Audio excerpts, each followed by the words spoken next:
Hey everyone, Kelly Longtin from Kelly Longtin Law, where we provide effective estate planning for everyday families. And today I'm here to talk to you about fair market value and how do you define it. When reading through a will or a trust agreement, you may see that language grants a right to an individual to purchase certain property from the estate or the trust at fair market value. At first glance, this phrase may seem a perfectly reasonable method of setting a suitable purchase price for a property to be sold at a later date.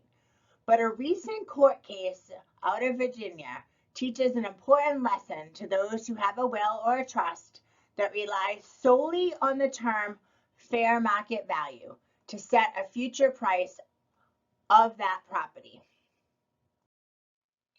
The case was Wilburn versus Mangano. In Wilburn versus Mangano, a mother signed a will that left her home to her 3 daughters, but also granted an option, exercisable within 1 year of the will being probated, to allow her son to purchase the home from the estate at the assessed tax value of the property as of the year of the mother's death. Sometime later, the mother signed a codicil, an amendment to her will, changing the purchase price from the tax assessment value to the fair market value at the time of my death. When the will and the codicil were submitted to the probate court, the judge found them both to be valid, thereby requiring the home to be sold to the son should he exercise his option to buy at a purchase price equal to the fair market value. Now, the son had previously sent notice to the daughters that he intended to exercise this option to buy the home. However, a dispute arose among them regarding what the fair market value of the home was and how much a value should be determined.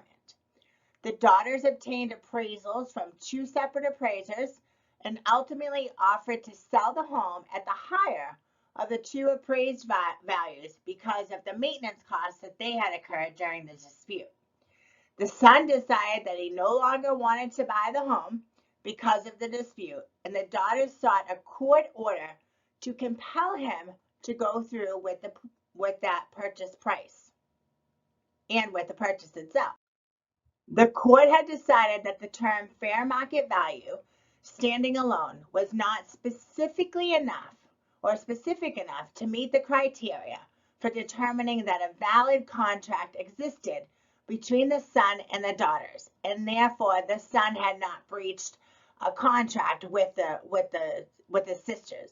In order for the court to be able to compel the son to carry out his earlier stated intent to buy the property, the court found that there needed to be more specific language beyond the term fair market value for the parties to determine how the property should be valued.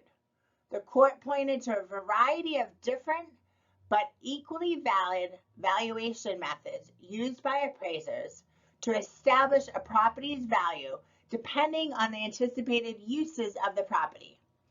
And because the codicil to the will did not clearly define how the price was to be determined, the court felt that it would be inappropriate to force the son to purchase the property under such vague conditions for setting a fair price for the property.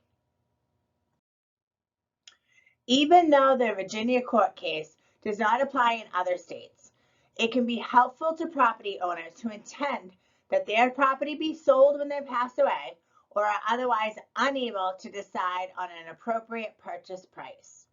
If property is to be offered at fair market value, a concrete valuation method should be clearly spelled out in the relevant estate planning documents, such as a will or a trust.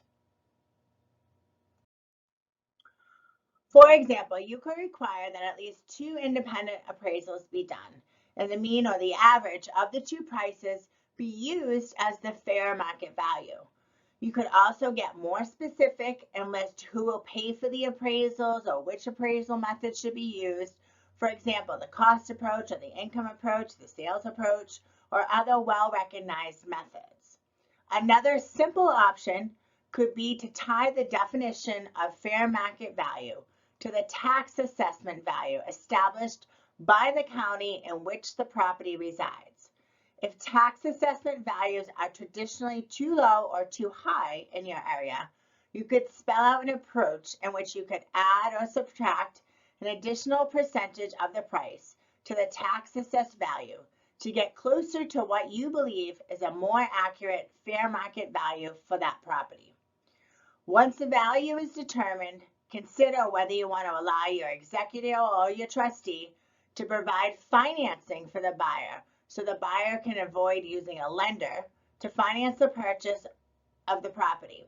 This may make sense in some cases in which a child or a friend has poor credit rating and would be unable to obtain a mortgage on their own.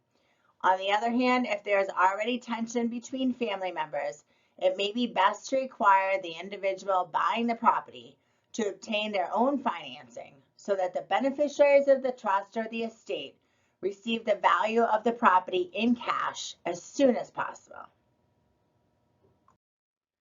Multiple methods for determining the fair market value of the property exist that can erase the uncertainty caused by just using the term fair market value in a will or a trust.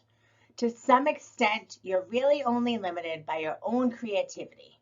If you're unsure how to approach such a situation, consult an attorney or a qualified appraiser to help you determine the method that makes the most sense for the property in question, as well as for your own family circumstances and dynamics. By taking the time to carefully consider the different options available to you, you can ensure that your loved ones will benefit fairly from any property you leave them and avoid painful disputes that could land them in court. So I want to thank you for listening today as we talk about the fair market value. I'm Kelly Longtin from Kelly Longtin Law, where we provide effective estate planning for everyday families.